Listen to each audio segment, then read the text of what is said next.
La nuit était tombée sur la ville, enveloppant la 7e ville de refuge dans une obscurité épaisse, seulement percée par les faibles lumières des lanternes. Dans sa chambre austère, Inès se préparait, observant les maigres options dans sa garde-robe.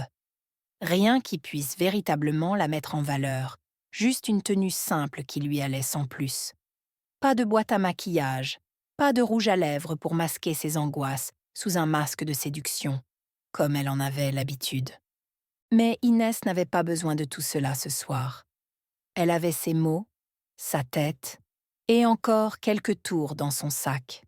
C'était tout ce qu'il lui restait, et elle comptait bien s'en servir. Dans une heure à peine, elle allait se retrouver face à tous les autres.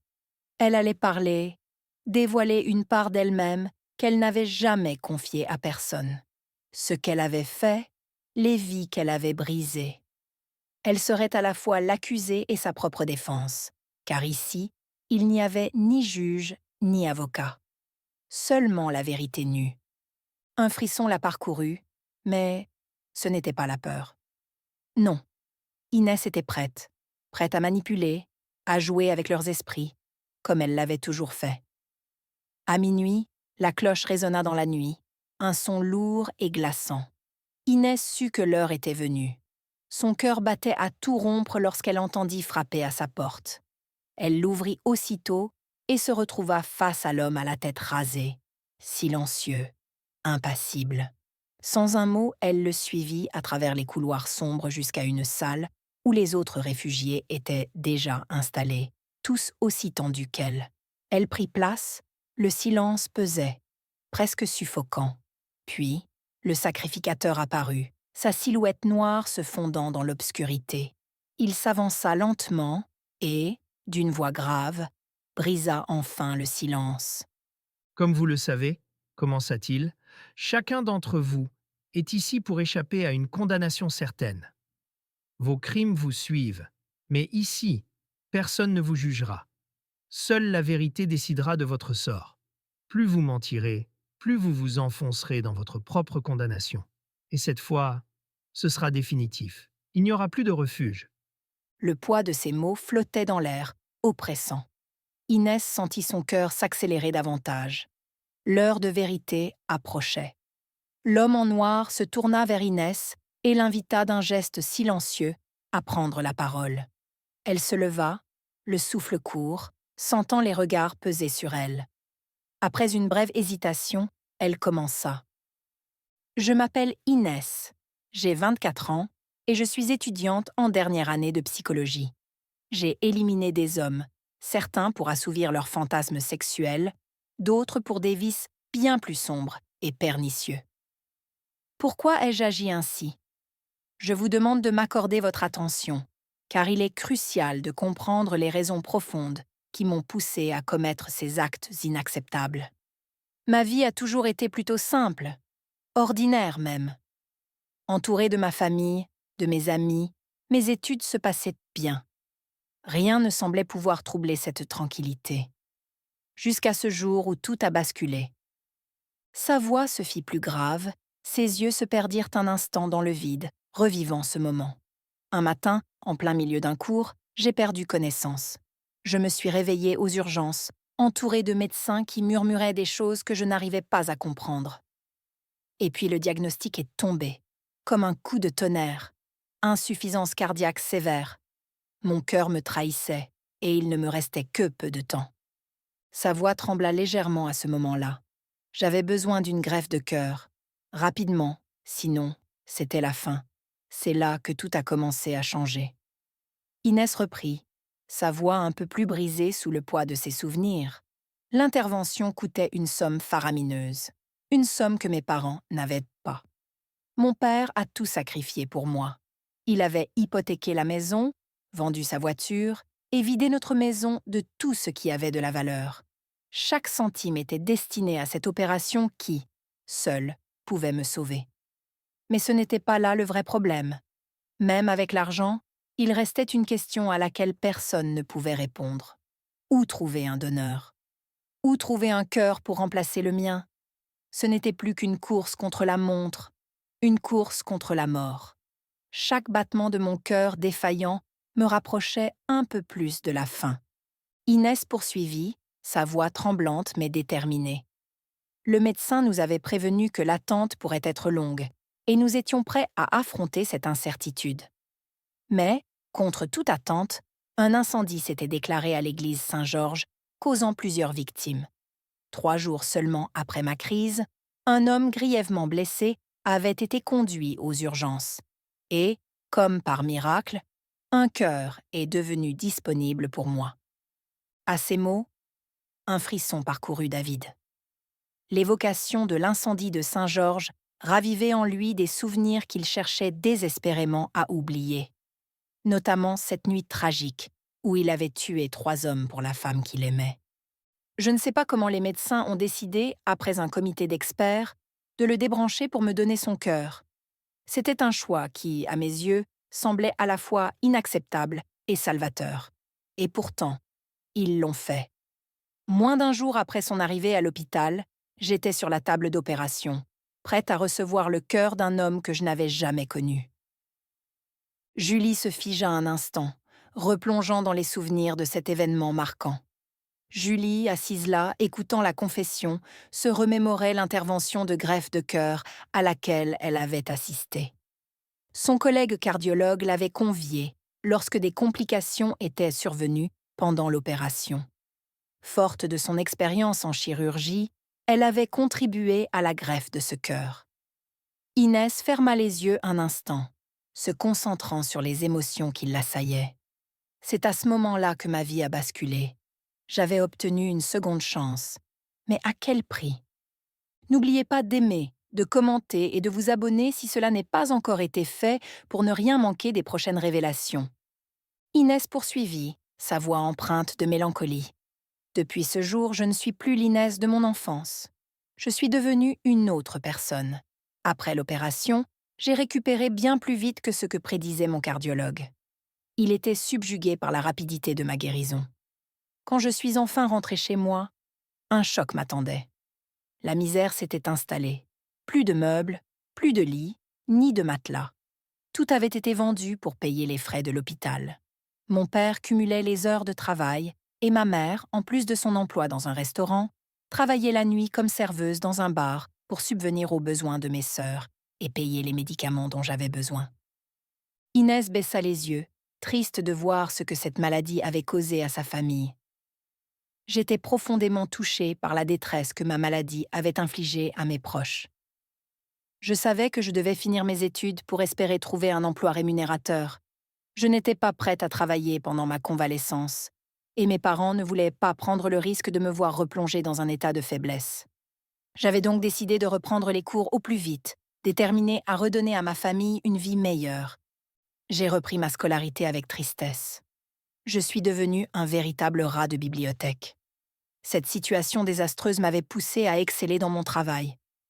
Le stage de fin d'année approchait, et grâce à mes excellentes notes, j'étais recommandée par l'un des professeurs le plus éminent de la faculté dans un cabinet. Je m'en doutais que ce stage allait me permettre de subvenir aux besoins de ma famille. Mon père travaillait intensément et s'affaiblissait de jour en jour. Il subissait une pression constante et, comme si cela ne suffisait pas, la banque s'apprêtait à se saisir de notre maison. Inès se remémora ces jours sombres avec un mélange de nostalgie et de détermination. Dans ce cabinet, comme par un coup du sort, j'avais mis la main sur un carnet d'adresses, regorgeant de noms d'hommes riches et influents. J'étais présente à leur rendez-vous, absorbant chaque secret, chaque fantasme, chaque part d'ombre qu'ils confiaient à mon professeur. C'est à ce moment-là qu'une idée a germé dans mon esprit. Exploiter leurs faiblesses pour tirer ma famille de cette pauvreté qui nous dévorait. Je devais les sauver, peu importe le prix. Son regard s'embrasa d'une lueur d'adrénaline, tandis qu'elle se remémorait le frisson de l'interdit. Ce soir-là, comme à mon habitude, je prétendais aller réviser chez une amie. J'avais dit à mon amie que j'allais à un rendez-vous galant cette nuit-là. Dans mon sac, j'avais pris sa perruque et son parfum. Je m'étais maquillée, prête à jouer mon rôle. Mon véritable objectif était à la marina, où m'attendait le patient de mon professeur, dont j'avais soigneusement étudié le dossier. Tout était en place pour lui tendre un piège. Il passait ses soirées à traquer des filles pures, des jeunes femmes qu'il guettait, comme un prédateur à la recherche de proies fragiles. C'était cela son plaisir, la chasse aux premiers pétales, à celles qui n'avaient jamais été touchées. Il aimait se croire le premier, celui qui découvrait, qui prenait possession de cette innocence. C'était son talon d'Achille, sa faiblesse la plus profonde. Elle marqua une pause, savourant l'effet de ses mots. Ce soir-là, je m'étais rapprochée, devant la table où il était assis, et lui ai tendu une proposition écrite, évoquant cette innocence et son prix. Il semblait captivé, piégé par son propre vice, mais je savais que je devais jouer prudemment. Inès se pencha en avant, soulignant l'importance du moment. Il voulait s'assurer que ma pureté était réelle.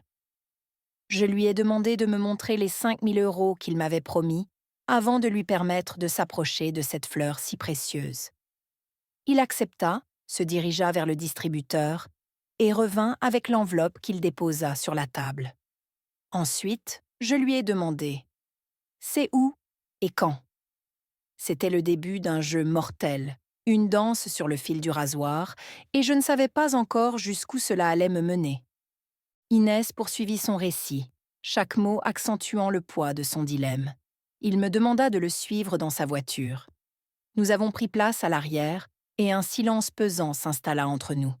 Je me souvins de la peur qui m'avait envahi, luttant avec mes pensées, mes parents, leurs sacrifices, toutes les épreuves qu'ils avaient traversées pour moi. Que représentaient 5 000 € par rapport à tout ce qu'ils avaient donné? Prise de peur et de panique, je lui avais dit que le jeu n'en valait pas la chandelle, que tout cela n'avait aucun sens. Il m'a supplié de rester, me demandant si j'étais vraiment encore pure. J'ai confirmé, la peur au ventre, et j'ai vu l'émotion se dessiner sur son visage. Puis, quelque chose en moi s'est éveillé à cet instant. J'ai repensé à mes parents et à tous leurs sacrifices, à la douleur et aux luttes qu'ils avaient endurées pour me donner une chance. C'est alors que j'ai trouvé la force de prendre une autre direction. Elle s'interrompit, cherchant les bons mots pour décrire ce tournant décisif. Alors, au lieu de céder, je lui ai proposé une nouvelle offre, 3 fois le prix initial, mais cette fois, chez lui, et le week-end suivant. C'était un défi, une manœuvre réfléchie pour reprendre le contrôle de cette situation qui m'avait presque englouti. Il accepta, sans hésiter, et me donna son adresse. À cet instant, je savais que je ne jouerais plus le rôle de la victime. Il me tendit l'enveloppe avec la somme qu'il venait de retirer et sa carte de visite sur laquelle était inscrit son nom, Jules Maquetta. Ça, je le connaissais déjà. Rendez-vous samedi prochain, à 18 h, avait-il dit. En rentrant chez moi, j'avais fait un dépôt de 4 500 € sur le compte de mon père, et pour la première fois depuis longtemps, il avait retrouvé son sourire. Les factures étaient enfin payées. Mais il se demandait, inquiet, d'où venait cet argent. Dans la salle, David se figea en entendant ce nom. Inès poursuivit. « Je n'ai pas appelé et j'ai délibérément manqué son rendez-vous médical avec le professeur le mercredi suivant. Le samedi à 18 h, je me suis présentée chez lui. Il m'a accueillie avec grâce, comme si tout cela était une soirée ordinaire. Il y avait du champagne, un dîner raffiné. Tout était parfait. Mais ce n'était qu'un piège doré. Après le dîner, il m'a emmenée dans son bureau. Il ouvrit un coffre-fort caché derrière un tableau, et ce que j'ai vu m'a coupé le souffle. Des piles de billets, des montres de luxe, des objets précieux. Des trésors à perte de vue. Puis, avec un calme inquiétant, il en sortit une somme 5 fois supérieure à ce que j'avais demandé. Elle marqua une pause, ressentant encore l'étrange tension de ce moment. Il me proposa un marché, rester avec lui jusqu'au dimanche soir, et tout cet argent serait à moi. Mais il y avait une condition. Si jamais il découvrait que je ne lui avais pas dit la vérité, si je l'avais trompé, il me punirait. Elle baissa légèrement les yeux, se souvenant de la menace implicite qui planait dans l'air. J'avais accepté, sans hésitation. Mais alors que le moment approchait, il voulait enfin ce qu'il attendait depuis le début, la rose. Je lui demandai à boire avec moi, pour me donner du courage, puis je l'emmenai doucement vers ce qu'il désirait. Alors qu'il croyait toucher à son but, je déglutissais le champagne, sentant les bulles monter, comme un écho à ma panique intérieure. Sa voix s'était légèrement altérée, mais elle continua. Les minutes qui suivirent, son corps se figea. Il ne pouvait plus bouger. Le poison avait fait effet. Inès leva enfin les yeux, fixant l'assemblée, attendant leur réaction, consciente que ce qu'elle venait de révéler était bien plus qu'une simple confession. Mon esprit bouillonnait. À cet instant, j'éprouvais une joie intense, une satisfaction si profonde que cela en devenait presque euphorique. Je venais de réussir quelque chose de bien au-delà de ce que j'avais espéré. J'avais réussi à le tromper, à le déposséder non seulement de son argent, mais aussi de sa dignité. Je jubilais en silence, tandis que son corps s'éteignait peu à peu. J'observais avec une étrange satisfaction son souffle devenir de plus en plus faible, jusqu'à ce qu'il ne soit plus rien. Je me sentais vivante, forte et riche. Soudain, un cri fendit l'atmosphère. « Tu as pris la vie de mon fils, salope !» éclata David en sanglots, incapable de contenir sa douleur. Inès s'arrêta net, les yeux écarquillés, réalisant la vérité. Jules. Jules était le fils de David. Une onde de choc traversa la salle. Le visage de David, défiguré par la colère et le chagrin, la fixait avec une intensité brutale. Inès, pourtant, ne broncha pas. Le sacrificateur, impassible, leva la main pour rétablir l'ordre. « Faites-le sortir », ordonna-t-il d'une voix calme mais ferme. Il est devenu incontrôlable. Deux hommes s'approchèrent, le saisissant par les bras tandis qu'il se débattait, hurlant de douleur et de colère. Inès, malgré le tumulte, resta immobile, fixant le sol, mais son cœur battait furieusement dans sa poitrine. « C'est elle qui doit ne plus jamais sortir d'ici !» répétait David, tandis qu'il était escorté hors de la salle. Le calme revenu, le sacrificateur laissa planer un long silence avant de demander à Inès de reprendre. Elle prit une profonde inspiration, laissant ses mots flotter dans l'air. Quand je quittais cette maison ce soir-là, j'avais près d'1/4 million d'euros en liquide, cachés dans mon sac. Mon cœur battait si fort que je pouvais l'entendre dans mes oreilles comme un tambour de victoire. J'avais envie de passer au suivant, d'aller encore plus loin. Je sentais une adrénaline pure couler dans mes veines, un frisson d'excitation que je n'avais jamais ressenti avant. Cette ivresse me contrôlait, et dans cette fièvre, c'est comme si mon cœur, ce nouveau cœur, me murmurait son admiration pour ce que je venais de faire. Avec l'aide d'un ami, j'avais réussi à ouvrir un compte, à dissimuler l'argent. J'ai remboursé la moitié du prêt à la banque, anonymement. Comme un fantôme, sans laisser de traces, j'ai alimenté le compte de mes parents en y glissant un mot signé « Un donateur bienveillant ». C'était ma façon de leur sauver la mise sans qu'ils sachent le prix que j'avais payé pour cet argent. Les problèmes financiers semblaient enfin s'apaiser, mais le plus dur était loin d'être derrière moi. Elle marqua une pause, scrutant chaque visage dans la pièce, comme si elle cherchait à capturer leur réaction, à mesurer l'impact de ses mots. C'est le professeur qui m'a appris la mort de Jules. Je ne m'y attendais pas. Il était si triste. Je me souviens, mon cœur s'est serré si fort que j'ai cru qu'il allait exploser dans ma poitrine. J'ai eu mal, une douleur sourde, étouffante qui m'a pliée en deux. Pourtant, ce n'était pas de la culpabilité. Non, c'était quelque chose de plus pervers, de plus étrange. Mais je n'ai rien dit. Je me suis assise, soutenue par le professeur, et je me suis efforcée de garder un masque de neutralité. Elle se recula lentement sur sa chaise, scrutant la salle d'un regard intense, pesant chaque regard qui se posait sur elle. Inès reprit son souffle, son regard se durcissant à mesure qu'elle continuait son récit, sa voix plus basse, presque tremblante sous le poids des aveux qu'elle s'apprêtait à faire. J'ai essayé. J'ai vraiment essayé de résister à cette envie de nuire, à ce désir brûlant de manipuler, de détruire. Mais c'était plus fort que moi, comme une addiction. Chaque jour, je ressentais cette soif de recommencer. Et chaque fois que je tentais de renoncer, une douleur vive me traversait, comme un électrochoc, me ramenant à cette sombre réalité. C'était insoutenable. Elle posa une main sur son cœur, comme pour illustrer l'intensité de cette lutte interne.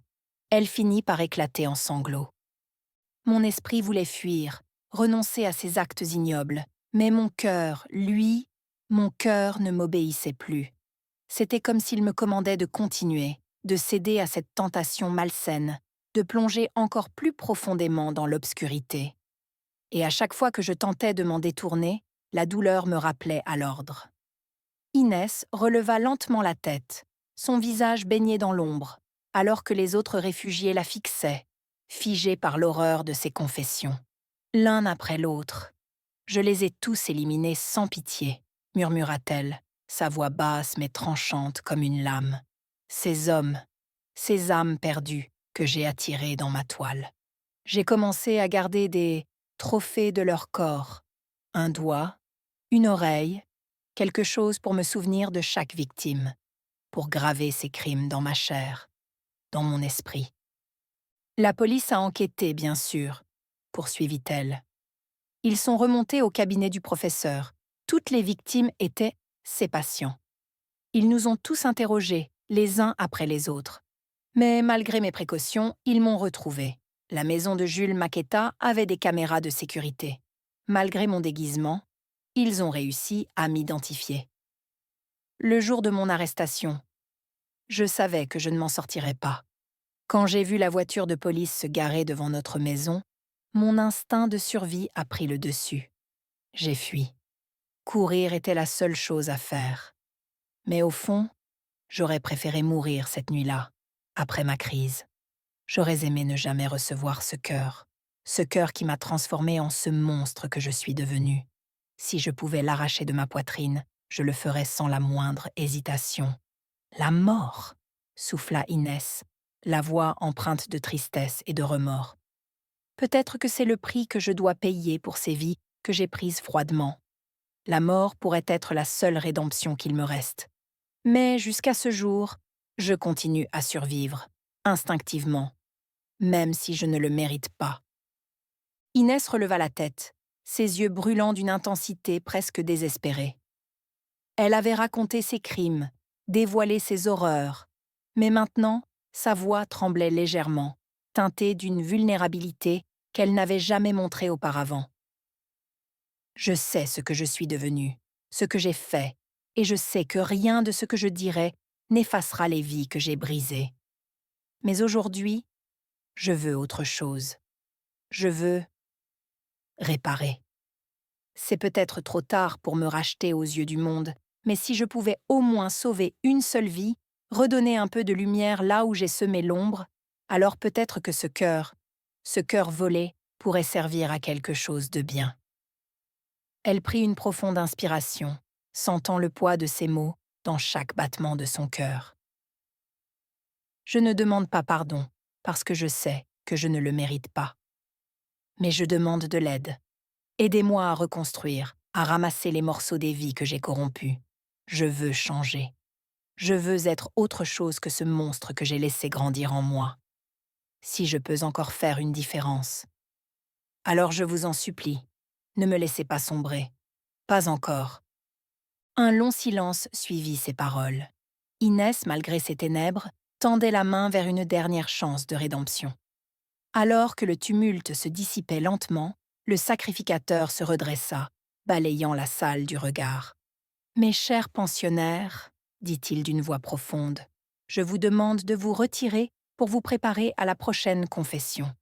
Rappelez-vous, seuls 3 d'entre vous bénéficieront de la liberté, tandis que d'autres resteront piégés ici, à jamais. » Sous ses pleurs, David réalisait une vérité troublante.